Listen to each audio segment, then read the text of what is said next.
Bonjour, bonsoir chers internautes, selon là où vous êtes dans le monde. Vous êtes en compagnie de votre serviteur, Boubacar Viliambo Biaye, à travers votre chaîne TIPA 5 TV 100% digital que vous trouvez dans toutes les plateformes. Une chaîne qui traite des questions de diplomatie, d'économie, de politique et de législation. Le mardi 21 décembre 2021, l'Assemblée nationale du Sénégal délibère et adopte en séance plénière le projet de loi numéro 15/2021 autorisant le président de la République du Sénégal à ratifier la convention de sécurité sociale entre l'État du Sénégal et le Royaume d'Espagne, signée à Dakar le 22 novembre 2020. Cette loi est composée de deux documents. D'une part, la convention de sécurité sociale et d'autre part, de l'arrangement administratif.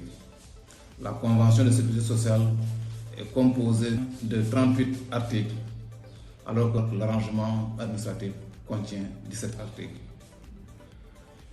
Le but de cette entente bilatérale de sécurité sociale consiste à coordonner les législations du Sénégal et du Royaume d'Espagne afin de garantir la continuité des droits à protection sociale des Sénégalais et des Espagnols en situation de mobilité.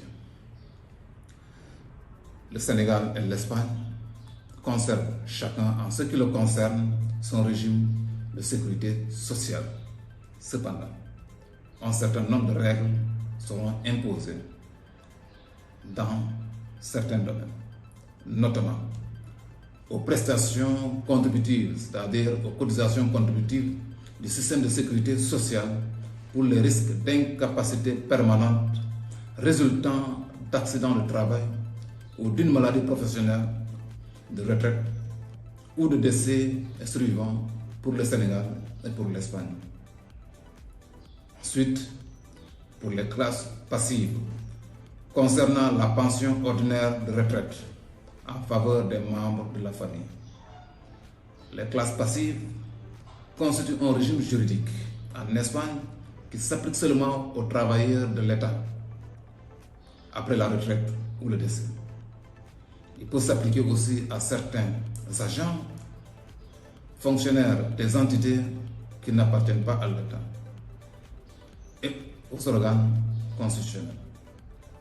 C'est un régime qui offre une protection contre les risques d'invalidité, de vieillesse, de survie et de décès en Espagne. Chers internautes, cette entente bilatérale entre les deux pays accorde beaucoup d'avantages à nos compatriotes vivant en Espagne. Premier avantage, il s'agit de la garantie de l'égalité de traitement des travailleurs sénégalais dans les mêmes conditions que les travailleurs espagnols.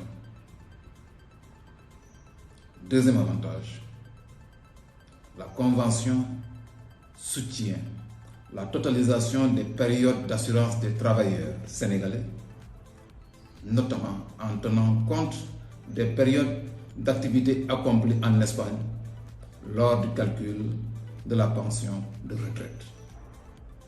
C'est-à-dire, en cas de maladie non professionnelle, les indemnités journalières sont versées jusqu'à 365 jours et cette période peut être prolongée jusqu'à 180 jours si et seulement si une guérison est prévisible au cours de cette période. Troisième avantage, il s'agit de la levée des clauses de résidence pour l'accès aux prestations.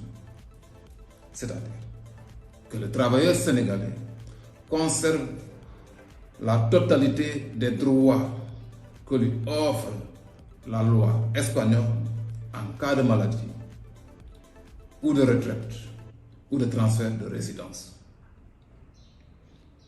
Quatrième avantage, il s'agit de la prise en compte de la pluralité des épouses en cas de décès d'un travailleur sénégalais. C'est-à-dire quand un travailleur sénégalais décède, son statut de polygame est considéré désormais par le royaume espagnol. Chers internautes, ainsi, l'État du Sénégal satisfait une vieille doléance des Sénégalais vivant en Espagne. Le nombre de Sénégalais vivant en Espagne sont dénombrés par le ministère des Affaires étrangères et des Sénégalais de l'extérieur à 80 000 personnes en situation régulière. Nous pouvons saluer cette prouesse de l'État du Sénégal. Chers internautes, nous nous donnons rendez-vous pour un prochain numéro. Au revoir.